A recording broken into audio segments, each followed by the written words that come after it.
Hello everyone and welcome back to another mega exciting chess game. In this chess game we have two legends. We have Garry Kasparov with the white pieces and Mikhail Tal with the black pieces. So in this chess game we have two legendary attackers, maybe the two greatest attacking chess players of all times. So this chess game was played in the Swift chess tournament in 1987. So at this time Mikhail Tal was not young and he was not healthy, unfortunately. So this was not Mikhail Tal at his peak. But we can say that Garry Kasparov was at his peak in 1987 and he was the world chess champion. He defeated Anatoly Karpov and became the world chess champion, I believe, in 1985. So interestingly, Mikhail Tal was actually the last minute replacement after because of the illness of Robert Hobner, who withdrew from the tournament after round one. So Mikhail Tal was actually working as a journalist in this chess tournament. So okay, anyway, let's see what happened in this mega exciting chess game. Garry Kasparov had the white pieces in this chess game and he starts the game with d4, knight to f6, and after c4 we have e6, after knight to c3, bishop to b4, and this is pinning the knight, and this is known as the Nimzo-Indian defense. e3, which is very solid, of course. So black castled, bishop to d3, d5, charging at the center, c takes on d5, e takes on d5, and developing the knight, normal moves, c5 charging at the center by Mikhail Tal, and Kasparov also castled. So knight to c6, a3, and in this position Mikhail Tal captures the pawn. Mikhail Tal is playing very dynamic, as we expect him to be. And in this position, of course, if capturing the bishop, capturing the knight with the d-pawn is possible.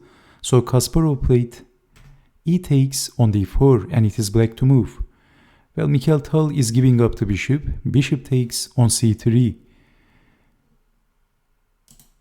Keeping the bishop and targeting the king should have been considered. Bishop to d6 would be a better move. But for some reason, Mikhail Tal simply captures the knight and giving up the valuable bishop. It is said that the bishops are a little bit more valuable than the knights. So in this position, this is also solving the weakness of the d-pawn. But we can also say that the a-pawn is a weakness. Pluses and minuses. Knight to e7, relocating the knight, queen to c2, bishop to d7, and bishop to g5 by Garry Kasparov. His threat is very simple, capturing the knight, damaging the pawn structure, and then capturing on h7. So knight to g6, blocking the bishop, and then f4 by Garry Kasparov. Now you know better why Kasparov didn't play knight to f3. Instead, he played knight to e2 so that he could push the f-pawn. So with this move, he is pushing the f-pawn, liberating the pawn, h6, and what else? Capturing the knight is the only option. Queen takes on f6, and then f5 by Garry Kasparov. Moving forwards and defending the knight, and knight to g3. Knight is getting active. Knight to c8, rook to f4 by Garry Kasparov. Lifting the rook up, and he can use the rook as a very important attacking asset. Knight to d6, relocating the knight and maybe targeting on e4. Queen to f2 by Garry Kasparov. Rook over, and then knight to h5. We have queen to d8. In this position, queen to g5 is actually not going to work. What would you do if you had the white pieces? Well, actually h4 is a very strong move, and if capturing the knight, then we push the pawn, and this is actually trapping the queen, and this is losing for black. So basically, after knight to h5, queen to g5 is not a good move. Queen to d8, queen goes back, and it is white to move. Maybe in this position, queen to g3 is expected, which looks like a pretty strong move, threatening checkmate, or pushing the pawn is also looking appetizing for white. But in this position, Garry Kasparov played a breathtaking move. He played this amazing, very brave, very dynamic, aggressive, attacking move against Mikhail Tal. He played knight takes on g7 by Garry Kasparov. And we have knight to e4, not capturing the knight. Let's see what happens if capturing the knight. If king takes on g7, then pushing the pawn, sending the king back, and after queen to h4, how to defend the checkmate threat. Queen takes on h6, king to g8, queen to g7, checkmate. So in this position, sacrificing the knight after knight to e4, well, Kasparov simply captures the knight and then pushing the pawn and cementing the knight. This doesn't look very nice for Mikhail Tal. The game continued, king to h7, capturing the rook, and then queen to f4. Basically, Kasparov is planning to capture the pawn with check, so defending with the bishop.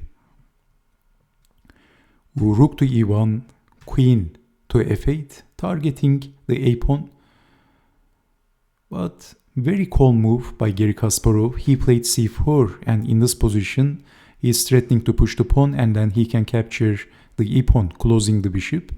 So queen takes on a3, and it is white to move. Well, Garry Kasparov is changing his plan, and he played knight to f5, and this looks even better than pushing the pawn, so he is threatening queen takes on h6. And after king goes up, queen to g7, getting checkmated, so queen goes back and defending. But another very strong move by Kasparov. Well, he is not wasting time with pushing the d-pawn. He played rook to e3, lifting the rook up, and this is basically too much for Mikhail Tal. So basically he is going to swing the rook over and attack the king, adding one more important attacking unit. So bishop to d7, but simply rook to g3, and how to defend rook to g7. So rook to g7, king up, queen takes on h6, checkmate. So bishop takes on f5, queen takes on f5, and this is too much for Mikhail Tal, the magician from Riga.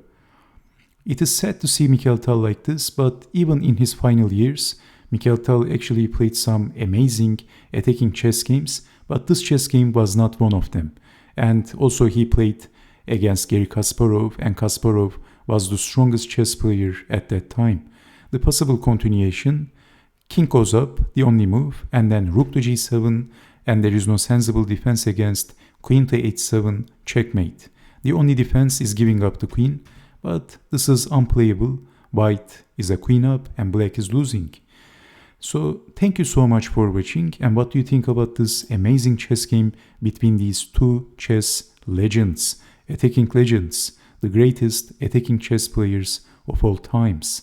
So thank you so much for watching. Take care and bye bye.